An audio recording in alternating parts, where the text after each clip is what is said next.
Olá pessoal, estou aqui com vocês para mais uma aula da nossa física. Hoje nós vamos começar com uma pergunta bem simples. Se você observasse um salto de um paraquedista, que tipos de movimentos você poderia identificar nesse salto? Após essa aula de hoje, você está apto a responder essa pergunta. Hoje a gente vai falar dos movimentos, começando aí com o movimento uniforme e terminando com o movimento uniformemente variado.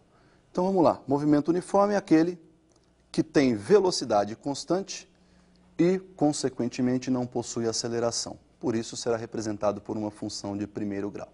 Já o movimento uniformemente variado, ele tem velocidade variável, passa a existir aí uma aceleração, e essa aceleração, sim, será constante, e esse movimento será representado por uma função de segundo grau. Vamos observar, então, como é que se define a função horária do movimento uniforme. Olha lá. Lembre-se que a velocidade média e a velocidade instantânea nesse movimento agora podem ser consideradas iguais, uma vez que ela não é variável. Daí, então, nós temos ΔS por ΔT. Vamos desmembrar essa equação, espaço final menos espaço inicial sobre tempo final menos tempo inicial. Lembrando que todo movimento se inicia no instante t igual a zero, portanto, o nosso instante inicial t0 será zero, quando ele ocupa a posição inicial S0. Esse tempo final a gente vai chamar de t. Daí, então, nossa equação fica assim, olha, velocidade igual S menos S0 sobre t. Multiplicando os dois membros da equação pela mesma variável t, nós podemos aqui no segundo termo simplificar esse tzinho. Daí, então, vamos ter lá Vt no primeiro termo igual a S menos S0. Vou pegar, então, essa mesma equaçãozinha agora e vou somar S0 aos dois termos. Então, eu tenho do lado esquerdo da igualdade Vt mais S0 e do lado direito eu já tenho um S0 negativo. Quando eu somo mais um S0, eles se anulam.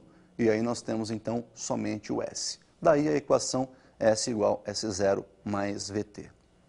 Então, como vocês viram, nós temos a função horária dos espaços representada por uma função do primeiro grau. Esse movimento será todo ele representado por gráficos. Vamos ver então como é que ficam os gráficos desse movimento. Primeiro, vamos ver o gráfico do espaço em função do tempo. Olha lá, o gráfico do espaço pode ser uma reta crescente, quando as posições estão aumentando, portanto, o movimento é dito progressivo, ou uma reta decrescente, quando as posições estão diminuindo e o movimento, então, é dito retrógrado. O segundo gráfico que nós vamos ver é da velocidade em função do tempo. Perceba que a velocidade pode ser positiva ou negativa, portanto, uma reta paralela ao eixo dos tempos, acima, se for um movimento progressivo, ou abaixo do eixo, se for um movimento retrógrado.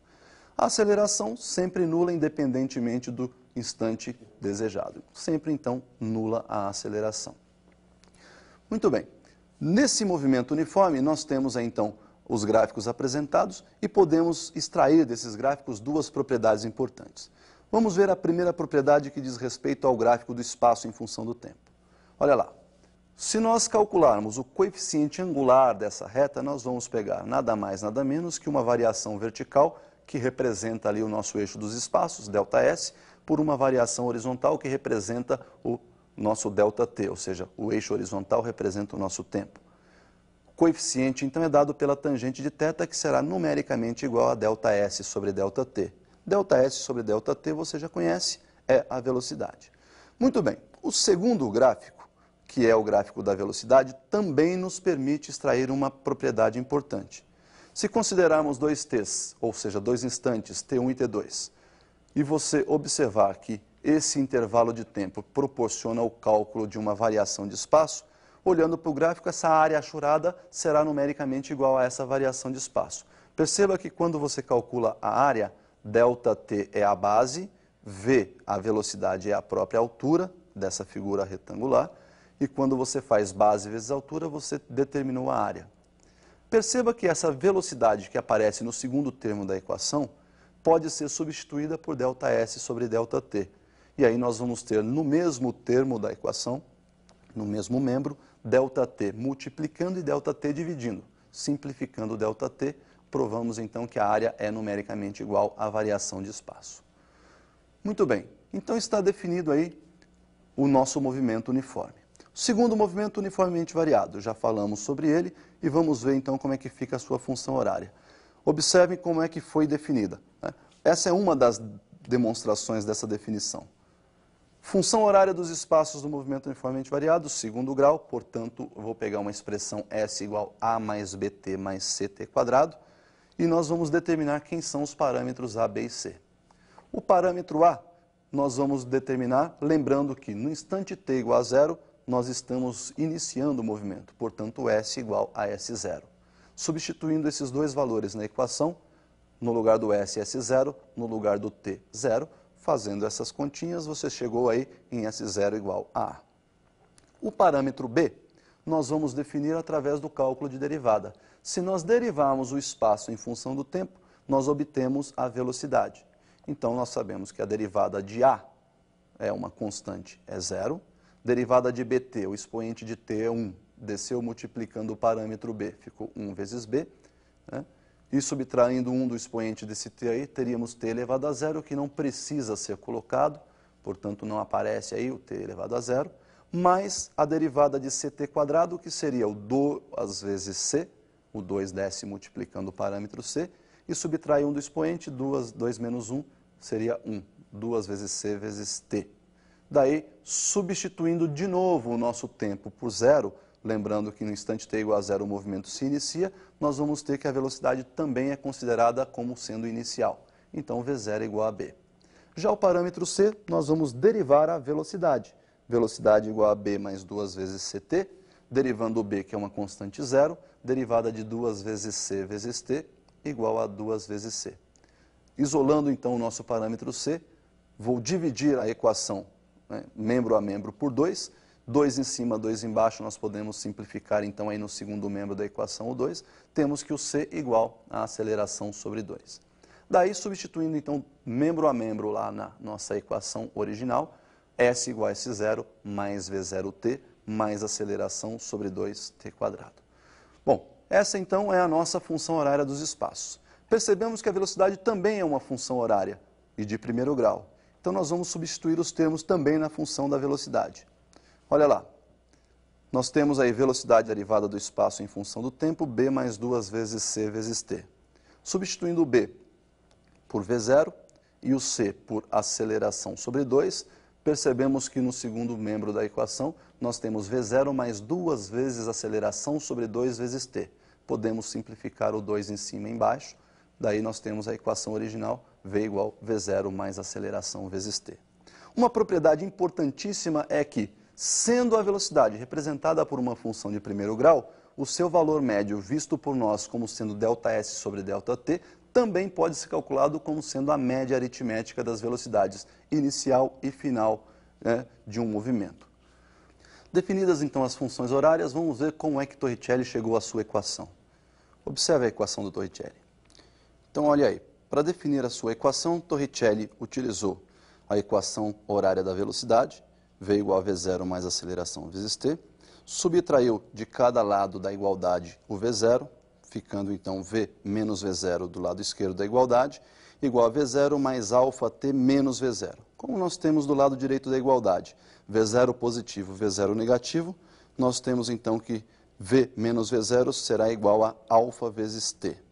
Se nós dividirmos os dois termos da equação por alfa, nós vamos ter v menos v0 sobre alfa igual a alfa vezes t dividido por alfa, que representa a aceleração. Então, do lado direito da equação, esse alfa será simplificado, resultando então em t igual a v menos v0 dividido pela aceleração alfa.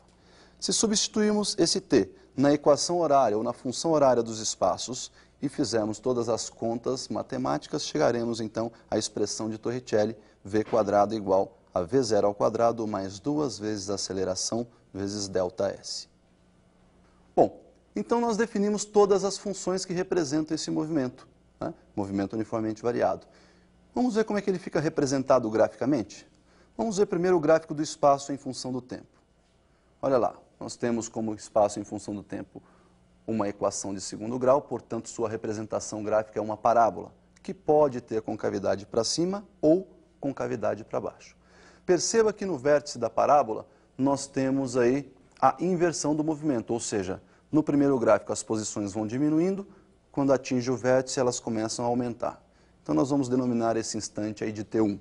Perceba que no instante T1 ocorreu a inversão. tanto no primeiro gráfico, onde a concavidade está voltada para cima, como no segundo gráfico, onde a concavidade está voltada para baixo. Se ocorreu a inversão do movimento, é porque ele deixou de ir para voltar na trajetória. Consequentemente, se ele para de ir para voltar, a velocidade nesse momento é zero. Uma propriedade desse gráfico é, se você quiser calcular a velocidade em qualquer instante, basta nesse instante traçar uma reta tangenciando a parábola e calcular o coeficiente angular dessa reta. Então veja que para um determinado instante t1, a velocidade v1 é numericamente igual à tangente de θ. O segundo gráfico que nós vamos ver é da velocidade. Perceba que a velocidade pode estar crescendo para movimento acelerado, portanto a velocidade aumenta quando você acelera, ou diminuindo no movimento retardado. A velocidade diminui quando você freia, ou seja, quando você retarda o movimento. Desse gráfico nós temos duas propriedades. O coeficiente angular, que nos permite calcular a aceleração, portanto tangente de θ numericamente igual a ΔV sobre ΔT, que é a própria aceleração. Esse ΔV e o ΔT estão assinalados aí no gráfico, como você pode ver. A segunda propriedade, também desse mesmo gráfico, nos proporciona calcular aí o ΔS. Verifique que quando você calcula a área desse gráfico, a base maior desse trapézio aí é a velocidade V. A base menor é o V0, velocidade inicial, e a altura do trapézio esse ΔT. Então, como nós já sabemos, a área é base maior mais base menor vezes altura sobre 2, então a área numericamente igual a V mais V0 vezes ΔT sobre 2. Daí, nós vamos lembrar que a velocidade média ΔS sobre ΔT pode ser dada pela média aritmética entre as velocidades final e inicial. Então, esse V mais V0 sobre 2, nós vamos substituir, vamos trocar esse V mais V0 sobre 2 por ΔS sobre ΔT. Simplificando o ΔT aí, olha, nós temos a área numericamente igual a ΔS. E o terceiro gráfico da aceleração. No gráfico da aceleração, nós temos uma reta constante paralela ao eixo dos tempos, que pode ser positiva ou negativa. Desse gráfico, nós temos aí também uma propriedade que é o cálculo numérico da área. Entre dois instantes t1 e t2, ao calcular a área, você está multiplicando a base, que representa o ΔT, pela altura que representa a aceleração. Daí, então, nós temos área numericamente igual a ΔT vezes alfa, onde esse alfa, que representa a aceleração, pode ser substituído por ΔV sobre ΔT. Daí, então, simplificando o ΔT, nós temos área numericamente igual a ΔV. Bom, pessoal, agora você já pode responder aquela pergunta. Lembra do paraquedista? Quando ele inicia o salto, ele começa uma queda livre sob efeito exclusivo da gravidade, portanto, aceleração constante e movimento uniformemente variado, acelerado. Quando o paraquedas se abre, ele passa a sofrer uma resistência do ar que começa a frear o seu movimento. Então, o movimento, além de uniformemente variado, passa a ser agora retardado, até atingir uma velocidade constante que permanece até o final do seu salto, até a chegada ao solo. Tá legal? Por hoje, então, era isso que nós tínhamos para ver sobre os movimentos. Até uma próxima.